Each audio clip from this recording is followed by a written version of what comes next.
এমন কি কখনো ঘটেছে চুল ঝরে পড়েছে, অথবা আপনি সকালে ঘুম থেকে জেগে দেখলেন বালিশের উপর কিছু চুল পড়ে রয়েছে, কিংবা আপনার চিরুনিতে আগের চাইতে অনেক বেশি চুল দেখা যাচ্ছে। এমনটা তো কিছুদিন পরপরই হতে দেখা যায়, তাই না? চুল ঝরে পড়া সমস্যাটা নতুন কিছুই নয়, আর চুল পড়াও একটা নির্দিষ্ট সীমা আছে। আমাদের খাদ্য অভ্যাস, চালচলনের উপরও এটা অনেকাংশে নির্ভর করে। চুল ঝরে পড়ার পিছনে আমাদের জেনে বা না জেনে এমন কিছু ভুল হয়ে যায়, যার কারণে চুল ঝরে পড়া বৃদ্ধি পায়। চলুন তাহলে দেখে নেওয়া যাক এমন 8টি কারণ যার ফলে ঝরে যেতে পারে আপনার চুল। বন্ধুরা, আমি ফার্মাসিস্ট এম.এ. রাসেল আপনাদের সম্মুখে অনেক দিন পর একটা ভিডিও নিয়ে আসছি। অনেকেই আমাকে কমেন্ট করে জানতে চেয়েছেন চুল কেন পড়ে বা এর প্রতিকার কী। এই ভিডিওটা সম্পূর্ণ যদি আপনি দেখেন তাহলে আপনার কেন চুল পড়তেছে বা কেন চুল পড়ে যাচ্ছে এই সম্পর্কে সম্পূর্ণ ধারণা পেয়ে যাবেন। এছাড়াও এর প্রতিকার কী, আপনি কি ইউজ করলে আপনি চুল পড়া থেকে রক্ষা পাবেন। আশা করি এই ভিডিওটি সম্পূর্ণ দেখলে জানতে পারবেন। চুল পড়ার কারণ, প্রথমত রেস্টিং ফেজের জন্য চুল ঝরে পড়া। আমাদের মাথায় যত চুল আছে তার সবগুলোরই কিন্তু গ্রোথ হয় না। প্রায় 90% মতো চুলের গ্রোথ হয়, আর বাকি 10% মতো চুল রেস্টিং ফেজ বা বিশ্রামে থাকে। এই চুলগুলি সাধারণত ঝরে যায়, তবে এর জায়গায় আবার নতুন নতুন চুল। আপনার চুল যদি 100টিরও বেশি ঝরতে থাকে, তার মানে আপনার 10%-এর বেশি চুল রেস্টিং ফেজে চলে গিয়েছে। এর কারণ হতে পারে খাদ্য, জীবনধারা, দীর্ঘস্থায়ী অসুখ ইত্যাদি কারণে। এমনটা যদি হয় তাহলে আপনার একজন চর্মরোগ বিশেষজ্ঞের সঙ্গে পরামর্শ করা উচিত। 2, আপনার ডায়েট হেয়ার ফ্রেন্ডলি নয়। খাদ্য অভ্যাসের উপর চুলের স্বাস্থ্য অনেকটা প্রভাবিত। আপনার খাদ্যাভ্যাস শুধুমাত্র আপনার ওজন এবং সাধারণ স্বাস্থ্য ভালো রাখার জন্যই নয়, এটি আপনার চুলের উপরেও রাজত্ব করে থাকে। ভিটামিনের ঘাটতি এবং পুষ্টির অভাবে আপনার চুল পড়ে যেতে পারে বহুগুণে। চিনিযুক্ত, চর্বিযুক্ত খাবার এবং রিফাইন করা খাবার অতিরিক্ত পরিমাণে খাওয়ার ফলে আপনার চুল ঝরে যেতে পারে অতিরিক্ত পরিমাণেই। তাই হেয়ার লক করার জন্য আজই আপনার ডায়েটে যোগ করুন প্রচুর প্রোটিন, ওমেগা-3, ভিটামিন এবং খনিজ পদার্থ সমৃদ্ধ খাবারসমূহ। এইসব খাবার আপনার চুলকে করবে স্ট্রং ও সিল্ক। চুল ঝরে পড়ার মধ্যে ক্ষতিকর ইউভি রশ্মি এর জন্য চুল ঝরে পড়া। সূর্যের ক্ষতিকর ইউভি রশ্মি শুধুমাত্র আপনার ত্বকের ক্ষতি করে না, বরং এটি চুলেরও সমানভাবে ক্ষতি করে থাকে। ইউভি রশ্মি আপনার চুলকে ভঙ্গুর, দুর্বল এবং শুষ্ক করে দেয়, যার কারণে চুল পড়ার হার প্রায় দ্বিগুণ পর্যন্ত বেড়ে যেতে পারে। তাই এই ক্ষতিকর প্রভাব থেকে বাঁচতে চেষ্টা করুন।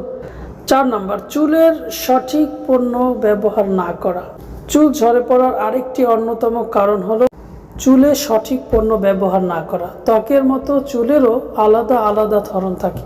যদি আপনার চুল শুষ্ক হয় আর আপনি ব্যবহার করেন এমন একটি শ্যাম্পু যা তৈলাক্ত চুলের জন্য, তাহলে তো সমস্যা হবেই। তাই চেষ্টা করুন মাইল্ড শ্যাম্পু ব্যবহার করার, এবং ভালো ফলাফল পেতে চেষ্টা করুন তেল ও শ্যাম্পু কেনার আগে তাতে কি কি উপাদান আছে তা দেখে নেওয়ার। 5, চুলের অতিরিক্ত হিট দেওয়া বা কেমিক্যাল ব্যবহার করা। কিছুদিন পরপরই চুল কালার করা অথবা চুলের অধিক পরিমাণে কেমিক্যাল ব্যবহার করা চুল পড়ার অন্যতম একটি প্রধান কারণ। আরও একটি কারণ হলো চুল সবসময় হেয়ার ড্রায়ার দিয়ে শুকানো এবং স্ট্রেইনার ব্যবহার করা। এগুলো আপনার চুলকে ভঙ্গুর করে তোলে, আর তাই হেয়ার ড্রায়ার ব্যবহার করার সময় এর কুলিং সুইচটা অন করে নেবেন। সবচেয়ে ভালো হয় যদি ফ্যানের বাতাসে চুল শুকাতে পারেন, কারণ এতে আপনার চুল ভালো থাকবে। 6, অতিরিক্ত টাইট করে চুল বাঁধার জন্য চুল ঝরে পড়ে। হাই পনিটেল বা খোপা দেখতে সুন্দর লাগলেও দীর্ঘক্ষণ বেঁধে রাখার ফলে আপনার চুলের গোড়া আলগা হয়ে যাওয়ার সম্ভাবনা বেড়ে যায়, আর এতে চুল পড়ার হারও বেড়ে যায়। তাই একই হেয়ার স্টাইল প্রতিদিন না করে চেঞ্জ করে বাঁধার চেষ্টা করুন, এবং চুলে ঝুঁটি, খোপা ইত্যাদি করার সময় হালকাভাবে বাঁধার চেষ্টা করুন। 7 মেডিসিনের পার্শ্ব প্রতিক্রিয়া এর জন্য চুলের ঝরে পড়া, এটি একটি অন্যতম প্রধান কারণ। লক্ষ্য করুন, বিভিন্ন ওষুধের পার্শ্ব প্রতিক্রিয়ার কারণেও চুল ঝরতে পারে। যদি আপনি কিছুদিনের মধ্যে অ্যান্টিবায়োটিক একটি নির্ধারিত কোর্স কমপ্লিট করে থাকেন অথবা গত কয়েক মাসের মধ্যে কোনো ধরনের সার্জারি করে থাকেন, তাহলে এগুলোর প্রভাবে আপনার চুল ঝরতে পারে। এটা সম্ভব যে কোনো সার্জারির ফলে আপনার শরীরের উপর দিয়ে খুব ধকল গেছে বা যাচ্ছে, তাহলে এটি হতে পারে চুল পড়ার অন্যতম কারণগুলোর মধ্যে একটি। তাই এই ধরনের কিছু হয়ে থাকলে পর্যাপ্ত বিশ্রাম নিন এবং খাবার বেশি পরিমাণে প্রোটিন যোগ করুন। 8 ভেজা অবস্থায় চুল আঁচড়ানো, আমাদের অনেকেরই এই অভ্যাসটা আছে যে গোসল সেরে এসে ভেজা চুল আঁচড়ে নেওয়া, কিন্তু এটা ঠিক নয়, কারণ ভেজা চুল শুষ্ক চুলের চেয়ে অনেক বেশি বিচ্ছেদ প্রবণ। অল্প আঘাতেই গোড়া থেকে উঠে চলে আসে ভেজা চুল, কারণ তখন চুলের গোড়া নরম থাকে। তাই চুলের ভেজা অবস্থায় হাতের আঙ্গুল দিয়ে আলতোভাবে জটগুলো যতটা সম্ভব ছাড়িয়ে নিন এবং নরম তোয়ালে দিয়ে আলতোভাবে মুছে চুলগুলো শুকিয়ে নিন। চুল পুরোপুরিভাবে শুকিয়ে যাওয়ার পর চুল আঁচড়াবেন, তার আগে নয়। এবং চুলের ভিতরে ভেজা অবস্থায় অবশ্যই হাত দিয়ে টানা হেঁচড়া করা যাবে না। চুল ঝরে যাওয়ার কারণগুলো তো দেখে নিলেন। আসলে এগুলো আমরা সবাই কম বেশি জানি, কিন্তু সেভাবে পাত্তা দেই না। জেনেও ইচ্ছামতো চুলের উপর অত্যাচার করি, কিন্তু যখন চুল ঝরে যেতে পাতলা হয়ে যায় অথবা অতিরিক্ত চুল পড়া শুরু হয়, তখন আমাদের টনক নড়ে।